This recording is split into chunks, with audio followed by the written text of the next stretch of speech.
I have to be honest with you.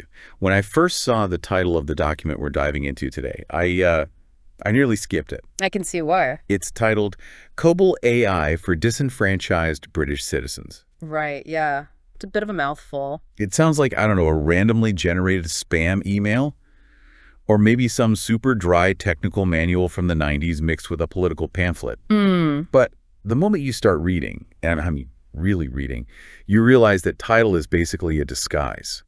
This isn't a coding tutorial, it's an autopsy. That is the perfect way to put it. It's an autopsy of the modern world. Exactly. And the central premise here is that, we're all walking around wondering why everything feels so broken, why politics feels deadlocked, why the financial system feels so fragile. Why 2026 just feels so chaotic. Right. And this document claims it's because we aren't looking at the stack. Yeah, we tend to focus on the surface layer, don't we? The politicians, the tweets, the headlines, all the daily noise. But this document argues that real power-like civilizational power is actually a stack of 4 very specific, very hidden things. And those 4 things are, frankly, a bizarre combination. You've got ancient computer code from 1959. You've got a specific type of dirt from the Congo. You've got imaginary money. And you've got myth. It sounds like the setup for a fantasy novel. It really does. But the argument is that if you don't see how those 4 layers log together, you're flying blind. You're trying to understand the 21st century with a map from, I don't know, the 19th. Yeah, that's a good way to put it. So our mission today is to dig through these layers. We're going to dismantle this sack and try to understand the invisible operating system of our society. The claim is that once you see it, you can't unsee it. It really does reframe everything. The core tension the document highlights is that we are effectively trying to run this hyper-advanced AI society on a bureaucratic nervous system that was built when Dwight Eisenhower was president. And all that friction is causing the heat we're all feeling. Just let's start at the bottom of that stack. The nervous system itself. The document calls it empire software. But what it's really talking about is COBOL. Common business-oriented language. Now, for the non-coders listening, which is probably most of us, COBOL is famously old. It's dinosaur. If you mention COBOL to a modern app developer, they just laugh.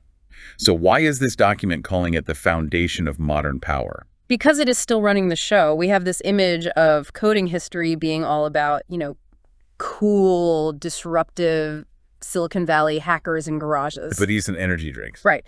But COBOL wasn't built by hackers. It was built by the Pentagon, specifically by the U.S. Navy, spearheaded by the legendary Grace Hopper. Grandma COBOL. Exactly. But think about why the Navy needed a language like this. Back in the mid-20th century, the U.S. Navy was basically a planet-scale logistics company that just happened to have guns. That's a great way to think about it. They needed to manage payroll for millions, track global supply chains, inventory, everything from mess hall trays to artillery shells. They didn't need code that was clever or fast. They needed code that was readable, auditable, and just incredibly stable. Right. If you're processing 1 million paychecks or tracking nuclear inventory, you don't want a creative algorithm. You want it to do the exact same thing every single time forever. Precisely. They prioritized trust over elegance. And that philosophy, that DNA of stability, rules, audit trails, became the DNA of the global financial system. The document points out that even today, in 2026, something like 80% of daily global financial transactions still pass through COBOL mainframes. 80%. When you swipe your card or check your insurance, you are triggering a line of code written in 1960. So underneath the slick interface of our banking apps, with the facial recognition in the dark mode, there's this fossilized engine just chugging away. It's frozen governance. It is. It's the rules of the mid-20th century frozen in silicon. But here's where the document gets really interesting. It asks, who is keeping this zombie alive? Because the original American engineers, they're mostly retired or dead. And it's not exactly a growing field in U.S. colleges, and the answer, it turns out, takes us to Japan. It does. The document highlights that the maintenance of the empire's spreadsheet has largely shifted to Japanese engineering. It names figures like Wataru Takagi at Hitachi. I looked him up. He's the convener of ISO-ES JTC 1SC 22WG4. A title only a bureaucrat could love. Seriously, it's a mouthful. But that committee basically decides the future of COBOL. And then you have engineers like Tetsuji Imajo, who created these massive skeletons for batch programs. The document frames them not just as coders, but as custodians. Like high priests. Yeah, like the high priests keeping the official ledger of the world running. It's a fascinating image. You have this messy, chaotic American empire on the surface, shouting on cable news. But the engine room is staffed by these incredibly precise, disciplined Japanese engineers, making sure the logic never breaks. They ensure that the if this then that logic of the 1960s keeps functioning. They're the guardians of the audit trail. Without them, the whole thing just grinds to a halt. But the document argues this system, this whole COBOL order, it didn't just appear out of nowhere. It locked into place at a very specific moment. The pivot. August 15th, 1971. The infamous Nixon shock. Right. The day President Nixon went on TV and ended the convertibility of the U.S. dollar into gold, he just severed the link between money and physics. We've talked about that WTF happened in 1971 website before, how everything from wages to obesity just spikes after that date. But this document takes a different angle. It does. It focuses on the nature of money itself. Before 1971, money was basically a certificate for a piece of metal. It was grounded in material reality. You could, in theory, trade your dollars for gold. Exactly. After 1971, money became pure information. It became an abstraction. And the moment money becomes data, what do you need to manage it? You need a computer. It's not in a vault anymore. It's just numbers. You need a database. And look at the timeline the doc lays out. 1971 is the Nixon shock. It's also the year the Intel 4004 microprocessor is released. It's the decade the ATM appears. It's when COBOL usage just explodes in banking. So we swapped the gold standard, which is trust in a physical thing, for the COBOL standard, which is trust in the audit trail. Yes.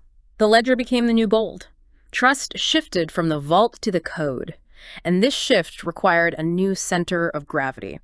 The document talks about the transition from Pax Britannica to Pax Americana, but it points out a crucial detail. London didn't just disappear. And this brings us to the myth layer of the stack. The document references Gog and Magog. The giant mythical guardians of the City of London, their statues are in the Guildhall. The author uses them as a symbol of continuity. Empires rise and fall, right? Britain fades, America rises. But the city, the merchant power, the ledger itself, survives. Yes, London became the switchboard. The clearinghouse. Effectively, yes. London became the clearinghouse for American power. It processes the SWIFT messages, handles the Eurodollars, and runs the COBOL transactions that keep this new fiat money moving. It's the bridge between the old world and the new digital one. Okay, so we have the code and the money. But the document makes a really sharp turn here. It reminds us that this digital world isn't actually floating in some cloud. It's rooted in dirt. The material layer. This is the reality check. You can't have a digital empire without physical minerals. And specifically, the document hones in on the Congo. It draws a historical line here that's pretty disturbing. It says the British Empire ran on rubber from the Congo. The early American nuclear empire ran on uranium from the Congo. And now the digital empire runs on coltan from the Congo. It's a recurring pattern of extraction. What is coltan exactly? It's short for columbite tantalite. It's the ore we get tantalum from. And tantalum is critical because of its capacitance, its ability to store and regulate electrical charge. And why does that matter for someone listening to this? Because if you want a computer chip to be small, powerful, and stable, whether that's in your iPhone, your laptop, or the guidance system of a Javelin missile, you need tantalum capacitors. Without them, the modern world literally overheats and shuts down. You can't miniaturize without it. So the stability of our entire Western banking system, the ability for those COBOL ledgers to run 204/7 without a glitch, it relies on minerals dug out of the ground in one of the most unstable places on Earth. The document calls this empire externalizing material cost. We get the clean, auditable interface on our screens. The Congo gets the conflict, the warlords, the devastation. The cloud is built on dirt. The stability of our code depends on the instability of that region. That's a really sobering connection. So we have the official ledger on COBOL, fueled by coltan. But the document then argues there isn't just one ledger, there's a second one. A shadow ledger. This is where the story turns into something of a spy thriller. It dives right into the Inslaw affair and the Promise software scandal. I've heard whispers of this over the years. Promise was some kind of case management software. On the surface, yes. It was developed by a company called Inslaw in the 70s to help prosecutors track legal cases. But its superpower was its ability to interface with all these disparate databases. It could connect the dots between a bank record, a police file, a tax filing. It could see the whole picture. And the allegation is that the U.S. Department of Justice just stole it. That's the claim. But the source argues they didn't just steal it. It says intelligence agencies got their hands on it, modified it, put in a backdoor, and then arranged for it to be sold to foreign governments. And the salesman was Robert Maxwell. Ghislaine Maxwell's father, media tycoon, but also, according to this source and many others, a massive intelligence asset. He sold this bugged software to regimes like Khomeini's Iran, to banks in Latin America. They thought they were buying a great tool for tracking dissidents or money. But they were actually handing Western intelligence a live feed into their entire financial network. Exactly. Promise became the shadow COBOL. It was how the empire watched the money that wasn't supposed to be watched. It let them see all the off-book stuff, the hidden assets. But the document connects this software backdoor to a human one. It introduces what it calls the digital Epstein theory. It's a disturbing argument, but it's structurally important to the document's thesis. The source says figures like Robert Maxwell and Jeffrey Epstein weren't just isolated criminals. They were part of a method of control. How so? Well, think about the parallel. Promise tracks and compromises financial data. Epstein tracked and compromised people. The document brings up the Digital Entertainment Network, DEN, in the 90s as a sort of precursor. The thesis is that these operations are basically honey traps designed to generate leverage. Social blackmail. Precisely. If you control the official ledger with COBOL, you control the legitimate economy. But if you want to control the people running the system, the politicians, the regulators, you need leverage. You need that black ledger of compromise. You need their secrets. And the doc suggests this shadow economy has now evolved into crypto. It specifically points to stablecoins like Tether and figures like Brock Pierce. It frames unregulated crypto not as some liberation from the system, but as the successor to the old BCCI or Promise style of shadow finance, a place for dark money to move, outside the view of the official COBOL system, but probably still monitored. Likely still monitored, yeah. So we have the full stack now. COBOL is the law, Colcan is the fuel, fiat is the abstraction, and a shadow layer of blackmail and dark finance to manage the cracks. It's a formidable system. It ran the world for 50 years. It built the global order we know. But the reason we're reading this document now is because it claims this entire system is under attack. We're in a warlike atmosphere in 2026. And the enemy isn't a country, it's a technology. The conflict is code versus AI, or as the document puts it, COBOL civilization versus AI civilization. Now, the author uses a very specific term here, Pax Judaica. We should be really careful to define this because it sounds like it could be easily misinterpreted. Absolutely.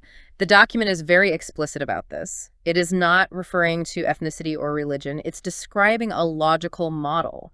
The author argues that the Western legal and financial order is built on a tradition that mirrors Talmudic logic. And what does that mean in practice? It means the system is text-based, it's interpretable, it's rule-bound, and most importantly, it's auditable. If you disagree with a decision, you can go back to the text, the law, or the code and argue your case. There is a script. Like COBOL, line 10. If X, then Y. It's transparent logic. Exactly. Procedural trust. That is the foundation of Western governance. Even if the bureaucracy is slow, you can, in theory, trace the paper trail. But now, enter AI. Enter neural networks and GPUs. Which are black boxes. They're probabilistic. They don't follow rules. They make guesses based on billions of data points. If you ask a neural network why it denied your loan or tagged you as a threat, it can't point to a line of code. It just says, because the probability curve said so. So the tension is that we're trying to run a society built on readable law using unreadable models. That is the existential threat. If you hand over decision-making to AI, you destroy the procedural trust that holds the COBOL civilization together. You replace the law with an oracle. You can't audit an oracle. You can't drag an algorithm into court and ask it to explain itself. And this isn't just philosophical. The doc argues it's geopolitical. It talks about the conflict between the West and Russia. Right. It contrasts the West's procedural power with Russia's kinetic power. The argument is the West has spent 50 years building this incredible financial simulation, the COBOL world, which is very powerful. We can sanction you, freeze your assets, cut you off from SWIFT. We can delete you from the spreadsheet. We can delete you from the spreadsheet. But Russia focused on the material world. Energy, physics, hypersonic missiles. The Oreshnik missile, yeah. The document argues the West's Achilles heel is that its systems are so complex, so tied to this 1959 logic, that they're brittle. We saw that with the sanctions. The financial nuke didn't quite work as advertised because the material world oil, gas, gold pushed back. It's a clash of operating systems, the spreadsheet versus the missile. The West tries to enforce rules, but the adversary is playing with physics. And the frightening realization is that the spreadsheet might not be enough anymore. The financial abstraction is hitting the wall of hard reality. It's a lot to take in. We started with this funny title about disenfranchised citizens, and we've ended up watching the tectonic plates of history grind against each other. But it connects back to the title, The Disenfranchised Citizen. If this document is right, the reason people feel powerless isn't just bad policy, it's because the operating system of their society, the code determining their credit score, their benefits, their legal status, has become a black box they can't read. And it's running on a legacy system they can't change. We are all users of an OS we don't have admin rights to, and now the OS is starting to hallucinate. So, to bring this all together for everyone listening, Yeah. What's the key takeaway? When you look at your phone or read the news tomorrow, what should you see? You should see the friction. The world isn't broken, it's transitioning. We're moving from a world of rules, of COBOL, to a world of probabilities, of AI.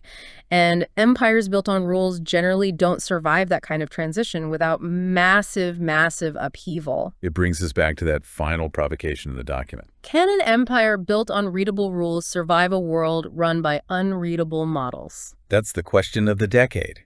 And I don't think we have the answer yet. I think the answer is being written right now, in real time, by the Takagis maintaining the old code and the AIs writing the new code. Well, that is a terrifying but necessary thought to end on. Go check your admin rights, everyone. And maybe spare a thought for the COBOL running in the background of your life. Thanks for diving in with us. See you in the next deep dive.